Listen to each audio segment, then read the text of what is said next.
Who is Ashton Carter, the man likely to take over as Defence Secretary? Well, this and other issues are being discussed live now with former presidential candidate and retired Congressman Ron Paul, and we can cross live now to RT America for that interview. It's reported that President Obama has chosen Chuck Hagel's replacement as Secretary of Defense, Ashton Carter. Carter is a career DoD man and has spent at least 5 years in the Pentagon's number 2 and number 3 posts. Similar to the president himself, Carter, too, is an academic. He was a Harvard professor who headed up a program called the Preventive Defense Project, named after a book he co-authored back in 1999. In that book, he highlighted A, B, and C level threats to national security, where he cited China and Russia as potential threats. Now, Carter has been awarded the Department of Defense's highest praise, the Distinguished Service Medal, on 5 different occasions. He's an Oxford University Rhodes Scholar, former advisor to Goldman Sachs, and a senior partner at a technology firm. So what can we expect from Ashton Carter as the next Secretary of Defense?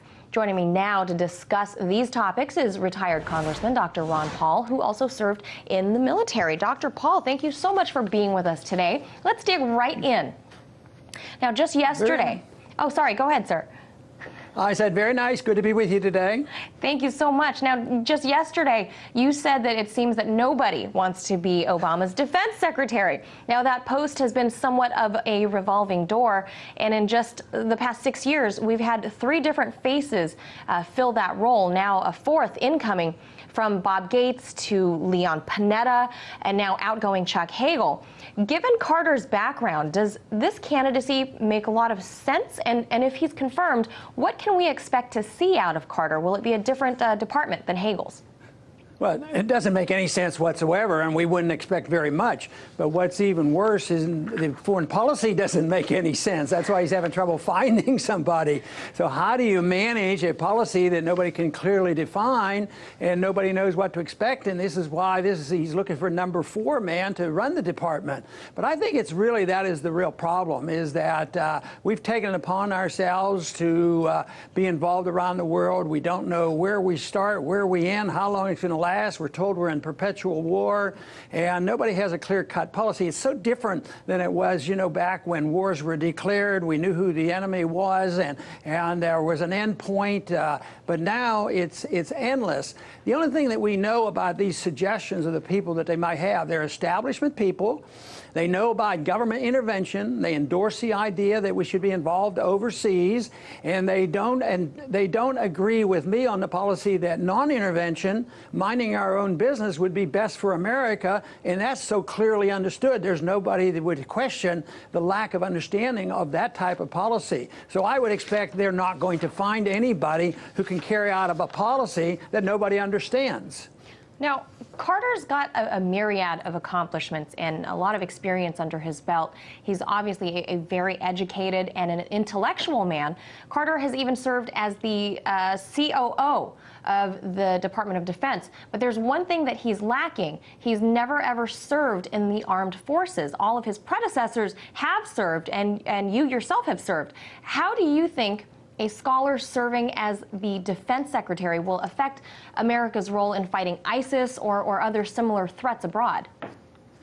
Well, you know what? I wouldn't worry a whole lot about that, because if I had somebody that for various reasons didn't serve in the military, hopefully noble, but they had a position that made a lot of sense and they understood what national defense was all about and why intervention is bad, whether or not they have served probably doesn't matter that much. I do think there's some advantage for an individual like myself who spent 5 years in the military and had actual experience there. But I think it's the understanding of what policy should be, the difference between non-intervention and intervention, and how we should treat our friends and how we should work with the people around the world. That is what counts, and not whether or not they've had a specific number of time in the military. A matter of fact, if they've spent too much time in the military and loved it, and they got, you know, to the point where they accepted everything that the military does, I think then it would be a negative. So do you think maybe this could be an advantage for Carter, seeing as he's never served? Well, no, I don't think for him, because I haven't seen any signs that he has resisted or criticized the notion that we should have perpetual war. That, you know, he's worked with Democrats, I believe with Republicans, and he believes in troops overseas. And so, no, I don't think that the fact that he hasn't served would be a positive for him. Maybe it would have awakened him a little bit or something. But I don't think that should be the litmus test. Now, Dr. Paul, you mentioned in your Straight Talk recording about Hagel's opposition to the president's no boots on the ground motto. Hagel leaning more towards preventive warfare tactics in Syria, not just against ISIS, but rather for regime change against Assad. Now, given Carter's book and Harvard project of the same name called Preventive Warfare, do you see America escalating our presence in the Middle East, specifically in Syria? Well, I sure don't see it de-escalating, because, you know, the pressure is being put on the administration, and the hawks are growing in number, and I think they're going to keep escalating the war. But they're in a bind. The American government's in a bind because they want to get rid of Assad, and Assad is fighting our enemies, ISIS. So it makes no sense. The policy is so ridiculous. A guy like Carter is not going to straighten this out, and since he believes in intervention, he may well be like the rest. It will accelerate. At least it'll prolong it. And this is what worries me the most. Our administration, especially now, is arguing the case.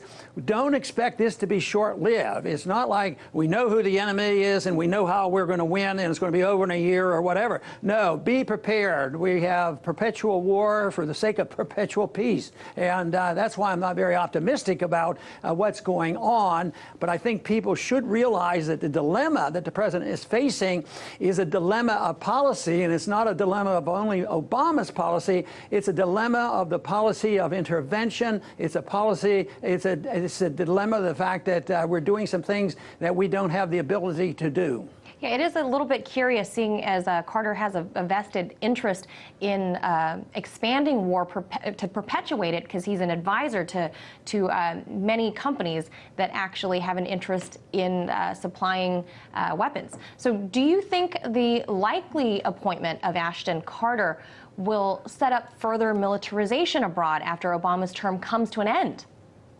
Yeah, but I think that would be the case anywhere, because anybody who gets appointed are generally very attuned to what's happening in the military-industrial complex, and nobody's arguing the case now for reducing weapons. There was a chance that we would be back off a few years back, but now with ISIS being the enemy, I'm sure when the appropriation bill comes up, even before next year, there's going to be plenty of money put in there. And of course, the American weapons are being blown up and stolen from our enemies, or sold to our enemies, or given to our enemies, or we've given the weapons to our enemies. So, wow, they're going to have to build more weapons. So the money's going to keep flowing to the DOD, and they're going to keep building weapons.